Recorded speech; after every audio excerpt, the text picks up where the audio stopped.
everybody who's passed due to COVID, because this is such a heavy issue. And then we'll go from there. So I just want everyone to be aware of that. Okay, great. Catherine, are we good on your end? Yes, we are now live. Okay, and we are Facebook Live too, I believe. Okay. Good morning, everyone. Thank you for joining us on this amazing day to talk about some of the most important work being done here in Chicago and across the country. My name is Ibrahim Alinor. I'm the founder of City Health Tech. We're an organization focused on preventing disease. 3 years ago, we established that preventable disease is one of the biggest problems schools are facing. We started on a journey starting with hand washing as the device you can see behind me, and has evolved into so much more during this pandemic.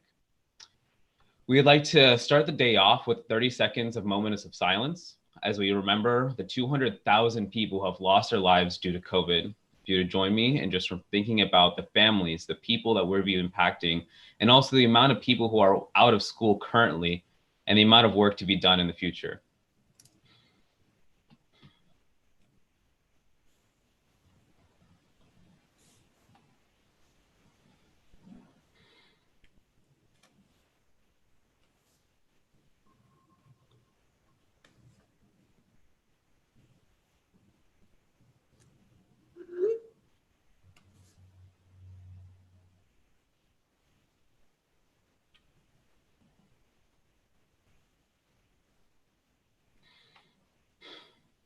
Thank you so much for joining me in that moment.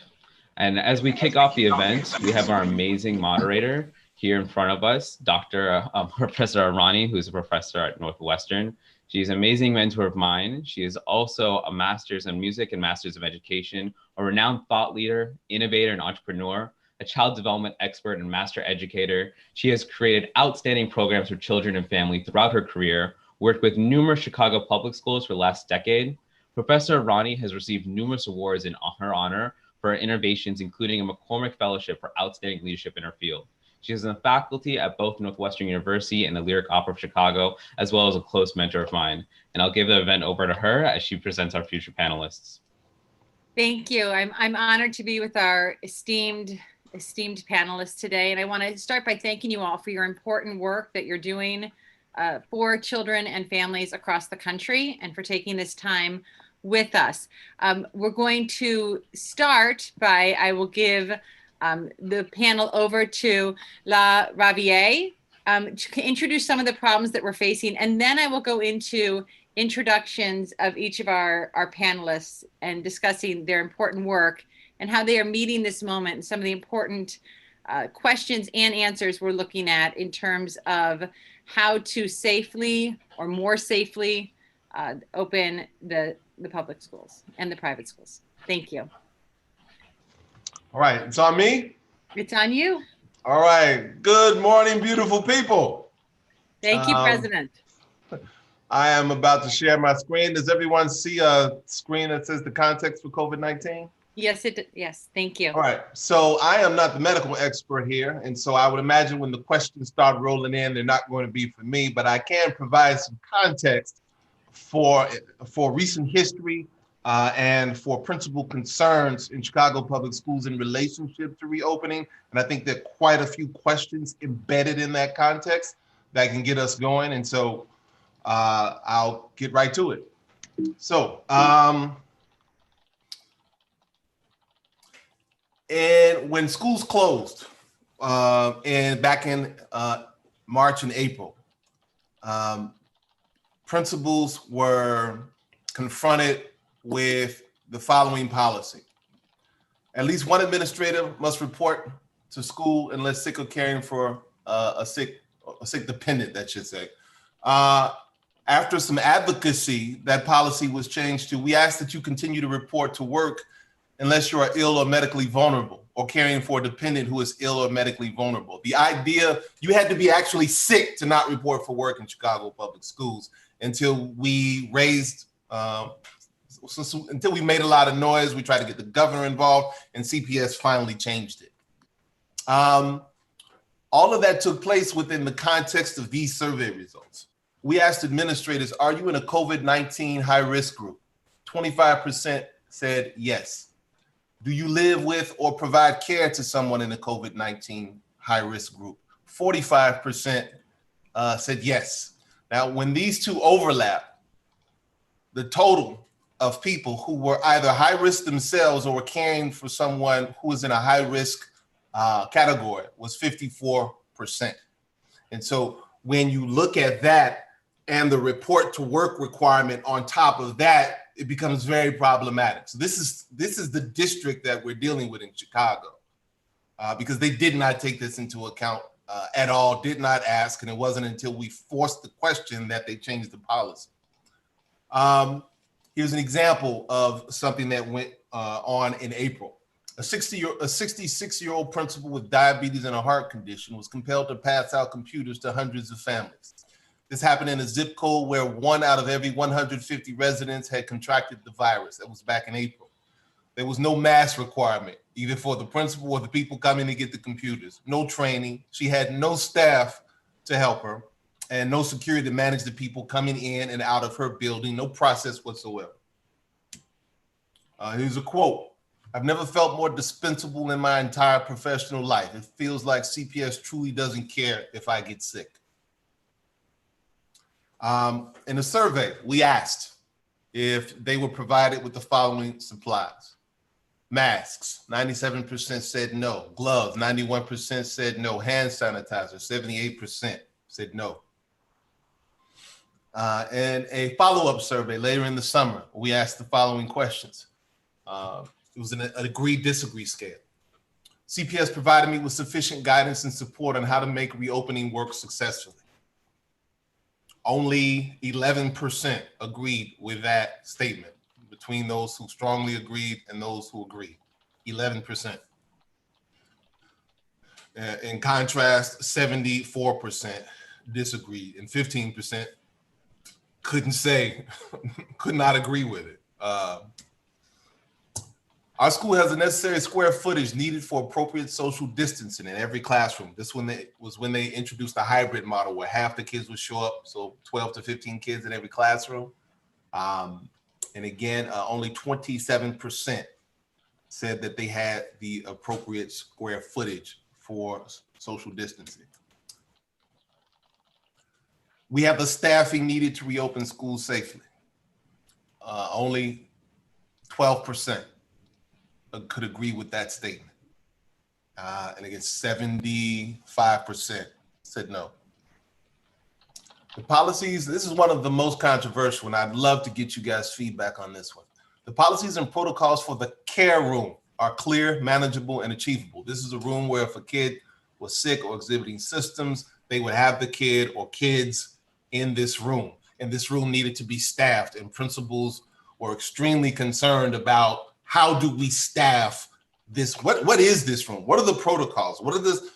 You know, there weren't any articulated on the part of CPS, except you establish the room and you staff it in the usual CPS style. No staff provided. You had to figure out who you were going to get to volunteer, and few, if any, protocols for how to actually manage it. And so I'd love to hear you guys' feedback on this, because this involves the safety of the staff, of the students, and the people these students are going to go home to, and the people these staff members are going to go home to. The health and safety criteria CPS uses to decide if schools should reopen for in-person instruction are clear to me. 22% said yes, and the rest either disagreed with it or could not say yes. And again, embedded in here are what are the health and safety criteria? Not just what CPS uses, but as a principal, when CPS gives us, which they haven't given us any criteria, but what are the criteria that we should be using in order to push back on CPS or support CPS in its decisions, depending on what they decide to do? And so that's the question embedded in this. In developing and rolling out their reopening plan, district officials address school leaders' concerns directly with clear and transparent answers. And again, the majority, supermajority, either disagree with this statement or could not agree with it. Given the resources and plans that we have, opening schools for in-person instruction in September is the right decision. And again, overwhelming majority, 84% disagreed or strongly disagreed with that statement, and only 7% agree with it. But again, who are we?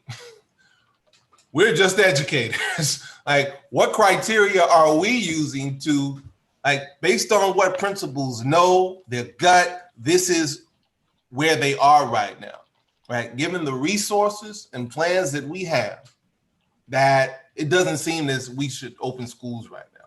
In many principles, I would say, if you dig into this data, you know, there are two criteria to use. There's sort of the health and safety criteria in general, and then there's, do we have the actual resources to implement implement it right, even if the societal conditions say you can do it, do we have the resources to actually do it right? So there's two different sets of criteria at play here. And I think the one that's at play the most here is not necessarily are the societal conditions right, you know, in terms of positive test results and the kinds of things that you hear on the news, but do we right here in CPS have the resources? What are those resources?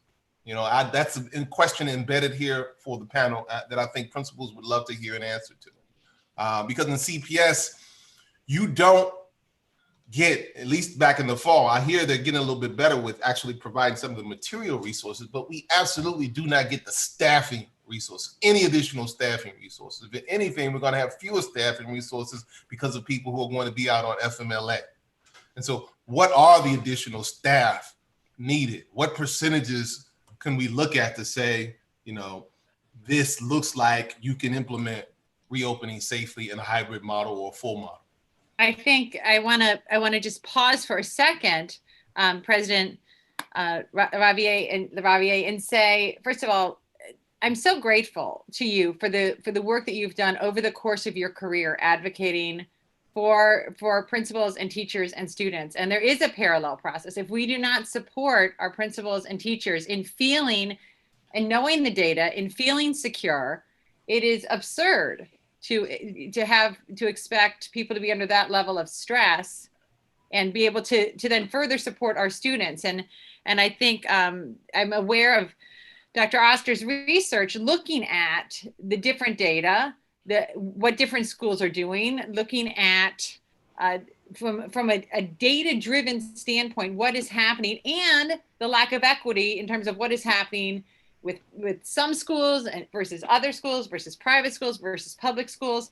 And so I'm really looking forward to hearing our esteemed panelists meet you in this moment. And I just want to really emphasize that these questions and approaching it from a data-driven standpoint, I think it's so critical, not only in the immediate moment, but who is going to want to go into this field when you are at this level of stress, and I would argue disrespect in terms of not being given clear answers about what is happening, what is needed, and how the policies are being determined. So I'm wondering if it would be, I want to keep this slide up for a moment. And if the last one, by the way. Oh, that's great. And I want to hold this slide for a moment after you're finished so that our panelists can address some of those answers. I think it's absolutely critical. And I thank you again for your service to our community. I thank you for yours. As it says, reopening for in-person, this is the reverse of the last slide, basically. I wanted to frame it in a positive way to see if we get similar results. So reopening for in-person classes cannot be done safely or effectively with current resources, policies, and support levels. And once again, we have 9% that agreed with that statement, and the vast majority do not believe that it can be done safely with current resources, policies, and support levels. So this has nothing to do with whether the conditions in society in terms of the spread of disease, it's assumed that those conditions are ideal for reopening. And what we're saying is that even with conditions ideal, because of the resources or the lack thereof, the lack of good policies, the lack of support, we cannot reopen it. And the vast majorities of principals and CPS are saying we cannot, or are disagreeing with the statement that we can, no matter how it's put written or articulated. So that's the context in Chicago. And so I hope that this history, this context, these survey results provide some context that will allow us to have an even more fruitful conversation than we otherwise would have. I thank you. And I also, later, as we go further, I want to, initially, I'm going to switch the order a little bit of our panel, because I know Dr. Oster can only be with us for a small amount of time. And I think some of the questions that you raised around data and how we're determining this, I'd like her to be able to answer that now in terms of how this could be approached. So I'm going to turn it over to you, and really I would love President LaRaviere, if you wanted to ask any initial question to Dr. Oster about some of the data and what she's finding in her work nationally with different school systems. Yeah, I think the larger question of what are the criteria that CPS is using, and do they match with, are they in line with, or even if she doesn't know what CPS is, what should be the criteria that CPS is using, I guess, to decide whether or not to open or reopen, or is it even that simple a question? Great, yeah. Thank you.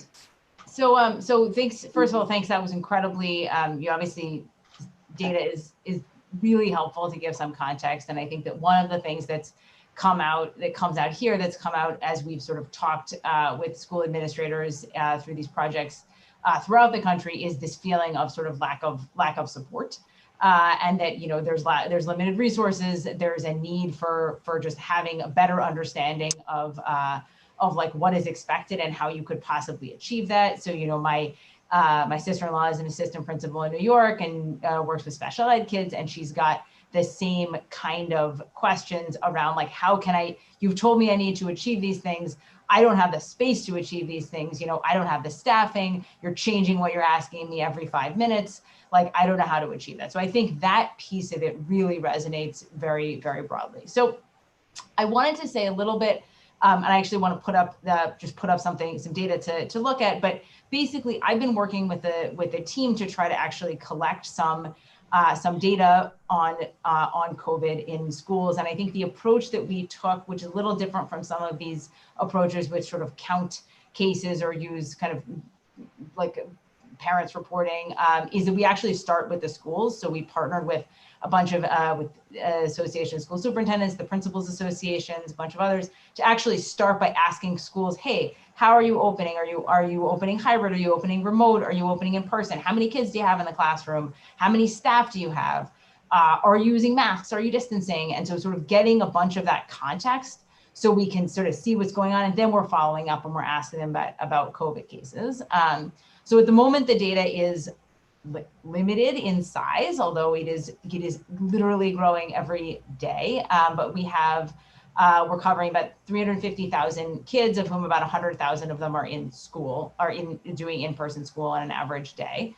And we have a sort of first 2-week snapshot of COVID. So if it's okay, Heather, I'll just share the screen and maybe I can talk through that. I would love it. And can you share the name of, I know you've received tremendous national recognition for the work that you're doing. For people who are listening, who are wanting to see, can you also share the name? So if they want to Google what you're doing, if our principals want to look at it, as school districts around the country want to look at it, will that be done?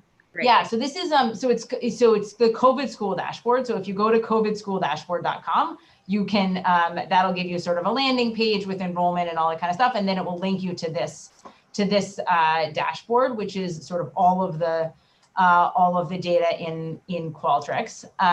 So let me just sort of highlight a couple of numbers for people, and then I'm happy to sort of hear what you guys might like to hear about. So this number here, this sort of student confirmed infection rate, we asked people both how many suspected cases and how many confirmed cases did you have, and so we sort of report both of those.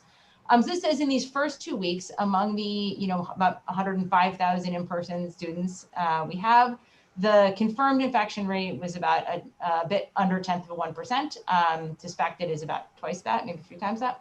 So I would say one way to read that is to say in a school of 1,200 kids, 1,250 kids, you'd expect kind of one confirmed case over 2 weeks. And in the staff numbers are about twice that. So it says if that school of 1,250 kids had 100 staff, you'd expect one infection among a staff member about every 14 weeks or so. Now, I'm going to pause on that for a question. I want to bring in Dr. Guthrie, Dr. Tan on this.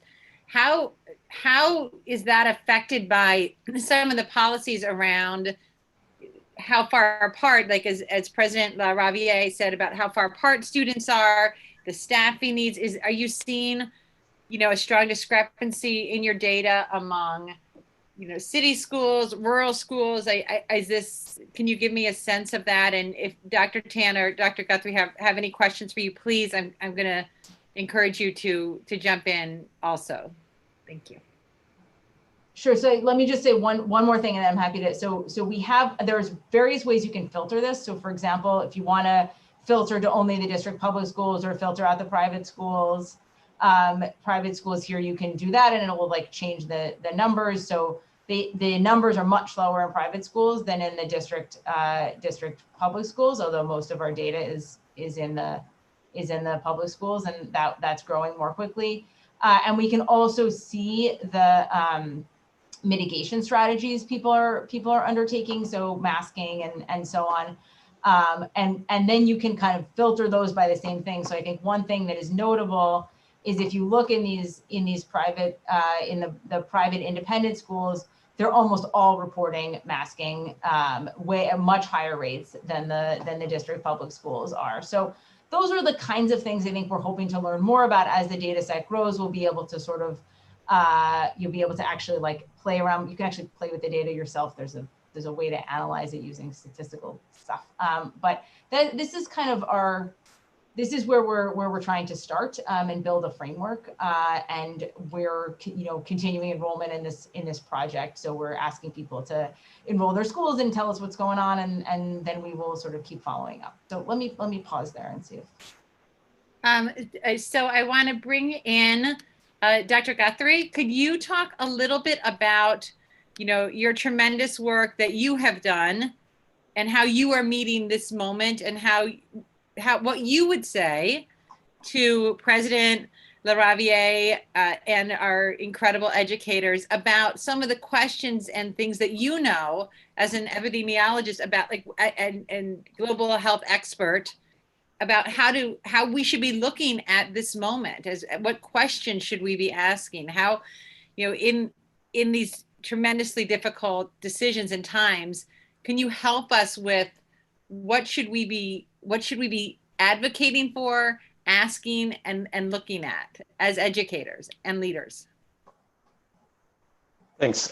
So it's great to have this opportunity to speak to you all, and I just want to emphasize what a critically important issue this is. I think that we can't lose sight of the fact that the responses that President LaRaviere presented show, regardless of evidence, regardless of data, those are the way that people feel. And I think that we have to tackle that issue, and we have to get people to come along with this if we're going to make any progress. And I think that, there are going to be consequences no matter what happens. And I think, where I am in Seattle, we are dealing with a situation where essentially none of the kids are in school. And that has enormous consequences on student learning, on families' ability to work and do all of those things.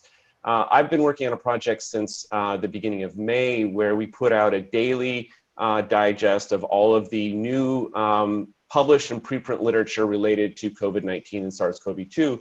And our work around schools is just one piece of that. So we put together early on, back in July, put together sort of a compilation of models of school reopenings around the world. And at the time, that was almost entirely in Europe and in Asia, also Israel.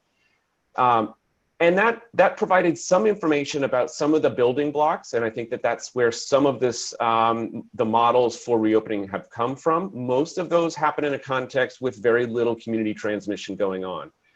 We are clearly now seeing a sort of a natural experiment happening in the US as schools reopen using different models.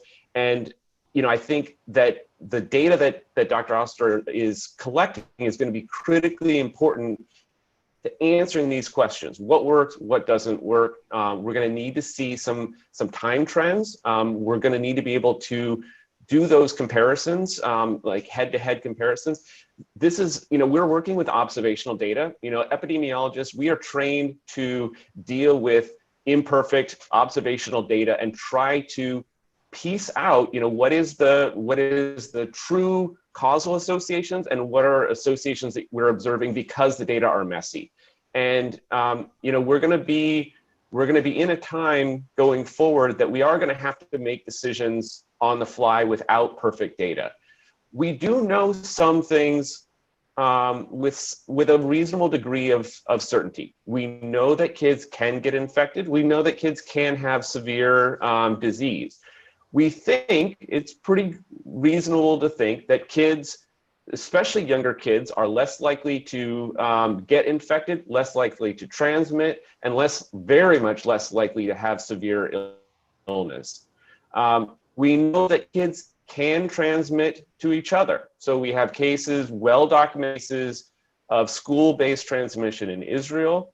We have well-documented evidence of child-to-child transmission at a summer camp in Georgia. But we also have examples and clear evidence that mitigation and prevention measures work. So a group of summer camps in Maine opened. They had thousands of kids and staff coming in. They detected a handful of cases through their arrival screening measures. They isolated and quarantined the children, and they had very little or no secondary case transmission. So it is possible to put these measures in place, but it takes resources, it takes planning, and you have to stick to the plan. So let me stop there and give Dr. Tan a chance to talk. I would love to hear Dr. Tan that. And I also want to say it takes political will and hearing, I think that's probably the number one thing it takes is so when I'm hearing Dr. Guthrie, you talk about there are things that work. One of my thoughts is, as President LaRaviere was saying, that people, if they knew measures were in place and data-driven measures, there'd be a level of comfort. But being asked, that is not occurring across the school system is part of what I'm hearing. Correct me if I'm wrong, President LaRaviere. And then I would love to hear from Dr. Tan about what you are seeing, and your thoughts in this moment. So first of all, am I hearing that correctly, President LaRaviere? And then Dr. Tan, is that correct? Yes. Great. Thank you. And Dr. Tan, thank you so much for being with us. We are thrilled to have you. Can you talk a little bit about what you are seeing as a medical doctor and some of the questions you're facing, not only for the children, but for the teachers, for the people at home? I think there's so much fear, and I think the number one way to increase fear is a lack of knowledge and data. And so I'm so grateful to all of our panelists, and I look forward to your words on what principles, what educators, what framework should we be looking at? What can we do in this moment? So thank you, and good morning, everyone. I think that, Dr. Oster and Dr. Guthrie brought up some very, very important points and actually illustrated some very important points. What we do know is that mitigation protocols do work if you can put them in place. And Dr. Guthrie really illustrated that by pointing out the examples of what happened in schools in Israel, as well as in the summer camp in Georgia. So we know that if you can put into place mitigation protocols such as universal mask wearing for both students and teachers, social distancing protocols to the best of their ability, hand hygiene, I think these go a long way in preventing the transmission and spread of COVID in the school setting. And I think the preliminary trends that Dr. Oster showed basically shows you that if you do have these mitigation protocols in place, there is much less transmission of COVID in the school setting.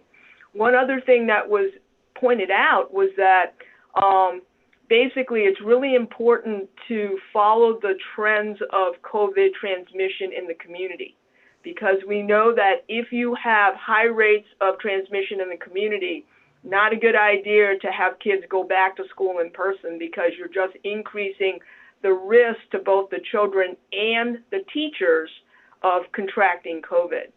And I think Dr. Guthrie pointed out some very important points, because during this pandemic, a lot of people sort of felt that children did not get infected with COVID. And we know that children do get infected with COVID. Yes, their symptoms tend to be milder, but there are certain children that do get more severe symptoms and more complications if they get COVID disease. And this includes children with underlying conditions. There was just a report that came out that looked at children that have disabilities and live in a group home setting, and they actually had higher risks of contracting COVID and having complications, not surprisingly, primarily because they live in a group home setting. So if someone comes in and they're infected, these individuals have no way of isolating in different parts of the home. So we know that kids can get COVID, they can transmit COVID, and they can get fairly ill with COVID. Go ahead.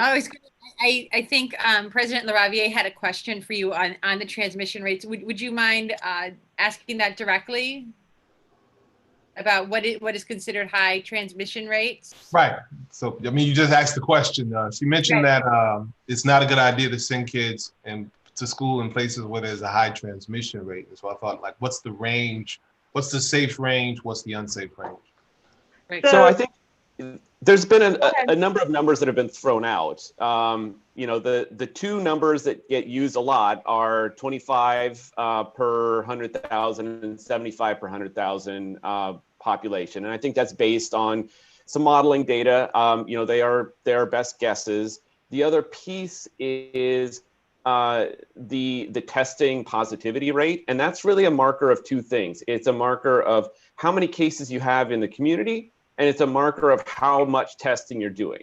So the sort of the threshold that has been recommended is below a 5% positivity. And that means that you have, you're doing enough tests to make sure that you detect small pockets of transmission. And it also means that there is, there's not large amounts of transmission happening in the community. Dr. You have something you wanted to add to that, and then Dr. Oster, go ahead. Yeah, so basically, Dr. Guthrie is correct. 5% is usually the threshold that's put out there. Now, the Illinois Department of Public Health has actually raised that limit a little bit, so that they're saying that anything under 8% would be considered a safe threshold to basically send people back into in-person learning. But there are other places around the country that range between 5 and 8%. But I think anything above that, you're really talking about significant transmission in the community, and probably not a good idea to send people back to school in person. If I could ask a clarifying question around that. It is my understanding, and please correct me if I am wrong, and I probably am, that the whole positivity rate measure depends on whether or not you're testing a large number of people. Correct. And if you're not testing a large number of people, and if you're only testing people who come in with symptoms, then your positivity rate would shoot up a lot higher than what it would actually be reflected in the population. And then it would give you a number that might cause alarm where there shouldn't be any alarm. And so that the idea is that the rate assumes a large number of people are being tested, people with and without symptoms. Is that right?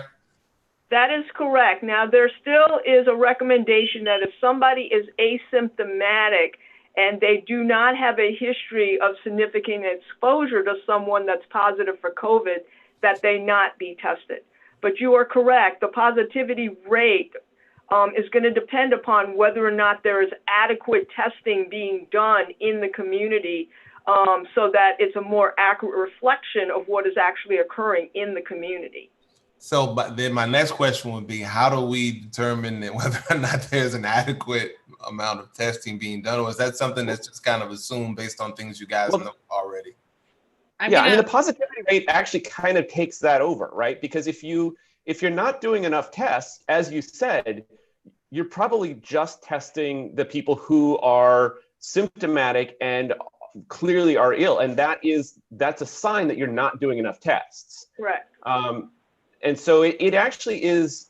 That's why that the test positivity rate is an indicator that is commonly used, because you don't need a whole bunch of different measures together. It kind of boils it down into one indicator.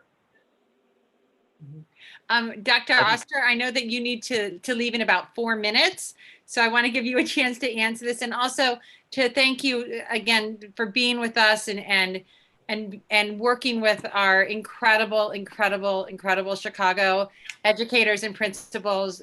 They are on the front lines doing heroic work, and so I thank you for your support of them. No, they really are.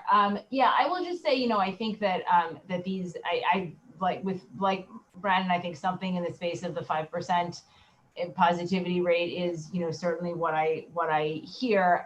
One of the things that I think, this is something I think we may be able to learn more about as we get more data in, because the truth is that a lot of the places that have opened for in-person learning are way above 5% when they opened. So Georgia opened, and the testing positivity rate was definitely not 5%. It was like 15%, in some of these places. And so, for reasons that are kind of, I think, largely political, we've seen a lot of the actual in-person openings we've seen have been in places with really high rates. Now you could say, well, that was ill-advised. Maybe it was, but it happened. And so I think that, there's an opportunity to learn there. I actually, my sense is we haven't seen huge raging outbreaks as a result of those, but I think that's actually very hard to tell from the data we have. And so I think as we get more, we should be able to map a little bit better onto some of those numbers and answer questions like, what does it look like when you open in a place with a 15% positivity rate versus a 1% positivity rate? If school systems want to become involved with your work and a part of it and collaborate with you on this, how do they do that? As people who are watching, as our principals are watching, as our different school districts, how can they do that? Yeah, so if you go to so covidschool-dashboard.com is the website. You can enroll your whole district, and we'll work with you to get your data in. You can enroll your individual school. We have places that are remote, not in person, remote, opening hybrid, this way, that way, private, charter, public. Basically, we're sort of we take any comers on data, and the data entry is relatively straightforward. So hopefully we can get CPS to give us their data. We'll see. But thank you guys. I'm sorry that I have to run. It's been sort of a weird week. But I really just tremendously appreciative of everything that you all are doing. I know it's a huge lift to educate people in person, on Zoom, in any way that you're doing it. And I know that kids and parents appreciate all these efforts. I know that I do. Great, thank you so much. I have a question for Dr. Guthrie and Dr. Tan, and it's from: is data broken down? This is very important, I think, especially looking at the Chicago Public Schools, which of course, there is still so much segregation in the city and with the schools. There's so much disparity in terms of class sizes. I know President LaRaviere you've been phenomenal advocate for our schools, for our children, for our teachers, but there's so much disparity. And I'm wondering, has the data been broken down by race, by ethnicity? And as President LaRaviere said, in a chat to me, we know minorities have been disproportionately affected and are dying at higher rates. And how does that play into school population infections? And Dr. Tan, one of my thoughts is even I know in years working with the Chicago Public Schools, all the kids are going into the bathroom, all the first graders are going in. Right. It's not like we're going to go 6 feet apart. There are some massive structural changes, even in how the day would have to be planned by our teachers and principals to do the most basic work. So I'd love to hear from Dr. Tan and then Dr. Guthrie and what you're finding. And also I want to acknowledge Dr. Guthrie's very important comment that there are huge risks with everyone staying home. It's not like if everyone's staying home, I mean, even down to kids, many children are getting a lot of their nutrition in the schools, especially in under-resourced communities. So I want to highlight that what I'm hearing from principals, what I'm hearing from educators are just these impossible choices. And so I would love to hear that information on, has the data been broken down in that way? I don't know, Dr. Tan or Dr. Guthrie, if you'd like to speak to that first. I'd love to hear both of your opinions on that, of course. So data has been broken down into race as well as gender and age. And we do know, you're correct, that children, primarily Black children or children that are Latinx or Hispanic, have been disproportionately affected by COVID-19 in terms of infection rates, hospitalizations, and deaths. Thank goodness there have not been a lot of deaths, but when you go back and you sort of look at maybe some of the factors contributing to this, we know that it's the same factors that were found in the adult populations. These children usually live in multi-generational households. They basically may or may not have underlying conditions which do contribute to their increased risk of complications when they do get COVID. They basically tend to live in poorer resource neighborhoods that may have, be grocery deserts. Many of their families are essential workers, so basically these individuals take public transportation to work and really are exposed more to COVID than other individuals would be. So schools that these children go to really need to have in place mitigation protocols to lessen their risk of being exposed to COVID. So this is where social distancing, universal masking protocols, good hand hygiene. You brought up the bathroom. This is something that schools struggle with, but you're going to have to do bathrooms so that individuals are sort of on a staggered schedule to go to the bathroom. And there needs to be someone in the bathroom monitoring these kids to make sure that they're not all congregating together, that they don't take their mask off and they're screaming and yelling in the bathroom, because we know those are ways that COVID can be transmitted. Yep. How does that work with children, for example, with special needs, for whom masking might be extraordinarily difficult? How does that affect that? So there's been a lot of discussion as to how to approach children with special needs, primarily because we know that they actually do better in an in-person school setting. So if they can't wear masks, then it's going to be up to the teachers and the other caregivers in the room to basically practice good PPE. So they should wear masks, they should have face shields on, basically. Obviously, they, in many cases, cannot socially distance, but maybe there is some type of barrier that can be constructed between the teacher and the child so that there is less transmission or possible transmission of COVID, since the child would be unable to wear a mask. So it's really, and good hand hygiene, things like that become incredibly important to prevent the spread and transmission of COVID in those settings. But, from what I'm hearing from multiple people that I've spoken to, is that it really is a major challenge to provide the education that these special needs children really do need, because of the fact that many of them cannot wear appropriate PPE. Dr. Guthrie, could you also speak to that and what you are finding in your work and some of those differentiating factors that can make a huge difference?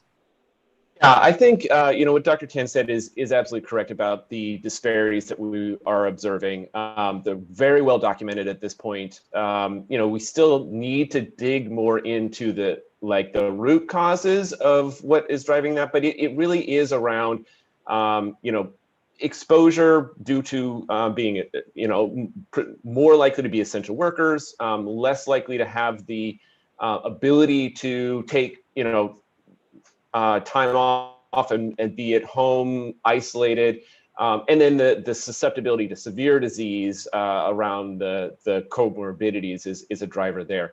I think the thinking back to what I was saying, that you need to have a plan for these control measures, and that plan needs to be from the moment the kids leave the house in the morning until they get back at the end of the day, because you can do, so much of the focus has been on the classroom side of things, and you can do a perfect job there, but if you're not handling the lunchroom, if you're not handling bathrooms, if you're not handling how kids are getting to school and going home, then you're not going to have success.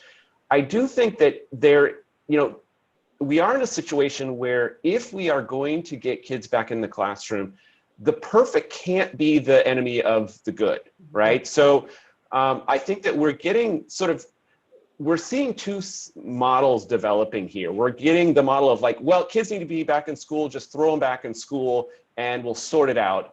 And then we're getting the other model where we can't bring kids back to school unless there is zero risk. And until then, we're going to do all online learning, which I can tell you as a parent of a kindergartner and a fourth grader is not a good learning environment for the kids or for parents. And so I think it is not going to be perfect, but we accept risk in our lives every day. We all drive cars, we cross the street, we do lots of things that have objective danger, and we do a lot of things to mitigate that and to minimize the risk. And I think that we don't have all the data, but we are accumulating more and more evidence about things that do work and things that maybe are not worthwhile. And I think that we need to really keep an eye to that. And it is going to be challenging in situations like children with special needs, because in that situation, you may not be able to do all of the things that you would ideally want to do. But I think focusing on the caregivers, focusing on the teachers, focusing on everybody around those kids, both to protect themselves, but also to obviously to protect the kids, is going to be critically important. I think that's an enormously important point. I'm absolutely seen that also, where it's either one extreme or it's the other extreme, and it really does a disservice to our educators and principals, because then neither one is really an option for them. So I'm going to ask President LaRaviere, is there another question in particular that you would like to ask our panelists on behalf of your principals? Yeah, I think because of the high percentage of principals with underlying conditions, there's a significant portion of our population that has elevated concerns. And it's interesting because I am not risk averse. I want to open up schools, but I represent a population of folks. So I almost never say that, because I represent a population of folks who don't necessarily, who also want to open up, but have so many reservations about it. And so I typically represent those reservations so that we can get to the point of dealing with them and opening up. And one of the biggest ones is the fact that 25% of our population has high risk conditions.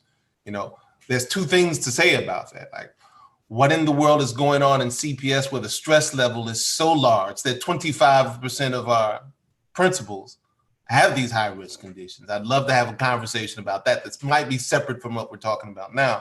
But two, given the fact that, given everything you said in relationship to getting schools open and just making sure you have the proper mitigation strategies in line, one, should there be some kind of special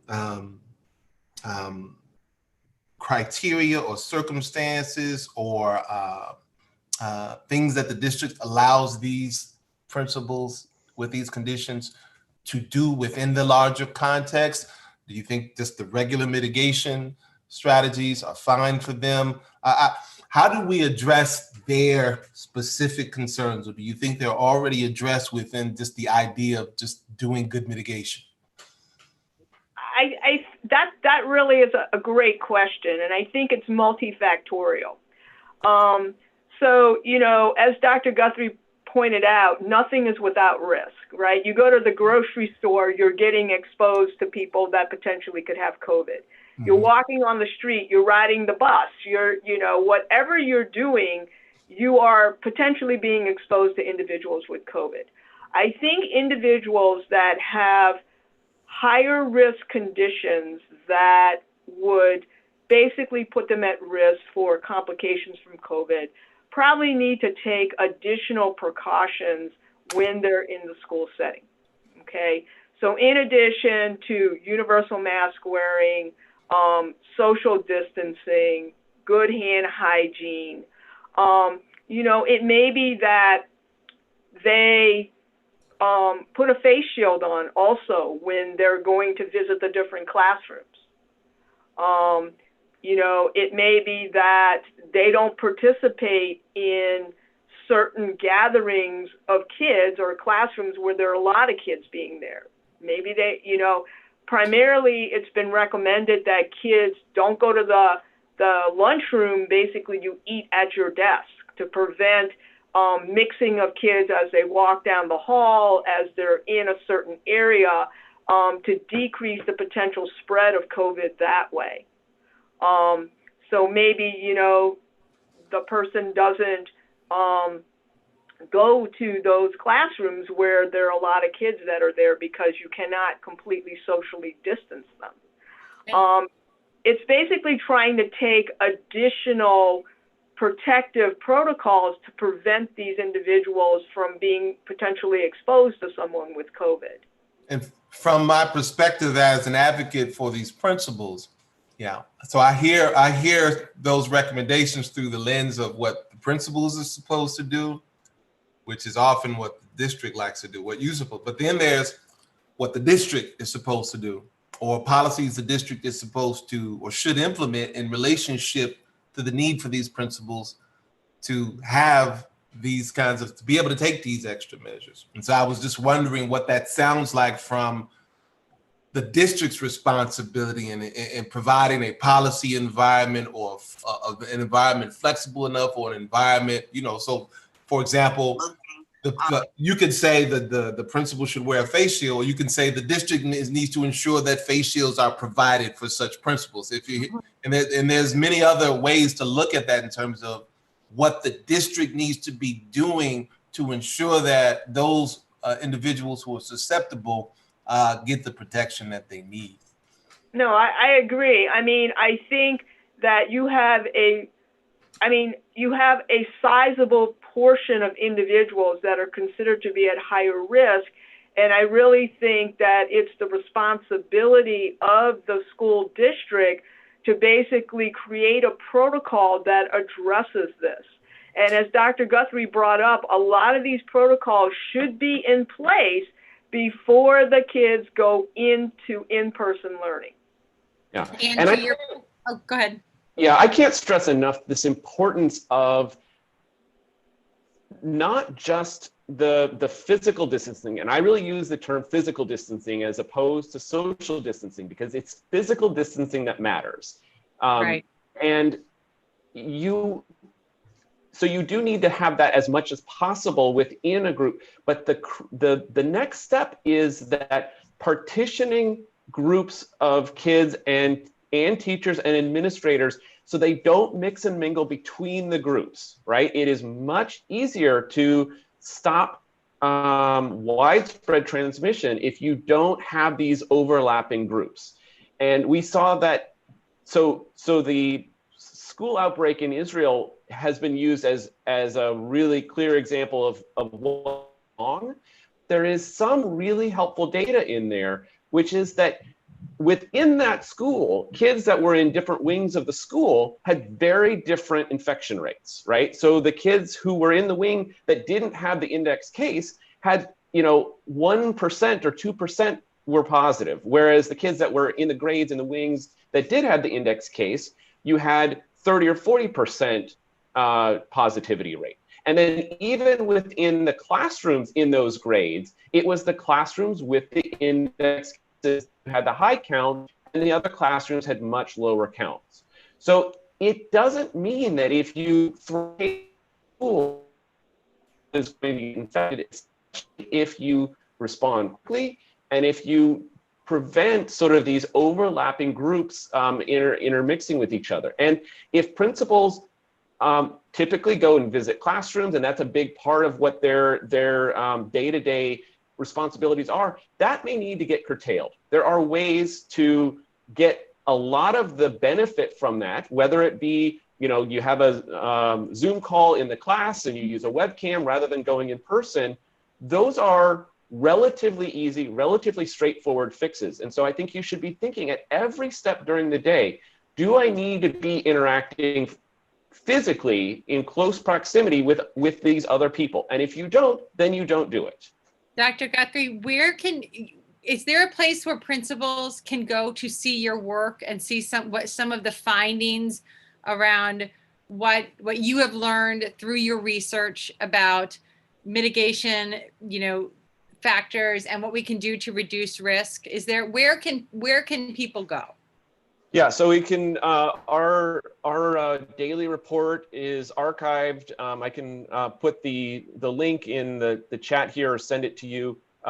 We do about once a month, we do an in-depth summary. This is really driven by the needs of the Washington State Department of Health. That's who is supporting this project. So it's a little bit public health specific, but we send out this information. We collect these summaries over time. Anybody can subscribe to that. You can also see our archive to get that information. Thank you. I want to take a moment, Dr. Tan, Dr. Guthrie, this has been incredibly, incredibly important. President LaRaviere, thank you for all you do on every day, showing up for our families and children. I also want to acknowledge the point that it's tremendously stressful for, especially I think, young children with special needs to be on Zoom, throughout the day. Sometimes I think it's, as a child development expert, it's the best way to get kindergartners to hate school, and so the stress of that and the long-term effects is a whole other thing that we'll have to look at. So I validate and mirror your experience, Dr. Guthrie, in my own home. So thank you so much.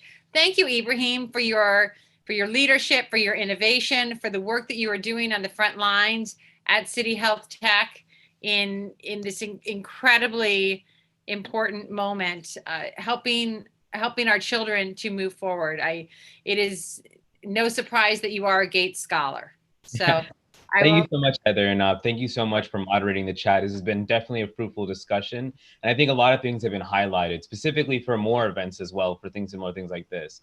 I think understanding data is a critical portion in understanding all these different conversations. Most people are not trained statisticians or really understand how to really manipulate and understand the data that's being presented to them. So as we look forward to other events and having different conversations like this, I think two things that we can look forward to is understanding more things from a statistical perspective, and also getting people from a policy level, understanding from the district level and from the poly perspective, what actually needs to get done, or what can we actually do to inform that process as a community. So it's not something that's been done behind a closet or somewhere else where we don't know what's going on, and we can actually be involved a little bit more in that conversation. So thank you so much for all of your times. It's been definitely a fruitful conversation. And I appreciate the level of respect and maturity that we're able to have around this conversation, focusing on the science and data and hearing the pains from the people in the community. So thank you so much, everyone. Have a great day. Thank you. Have a great day. Goodbye. You too.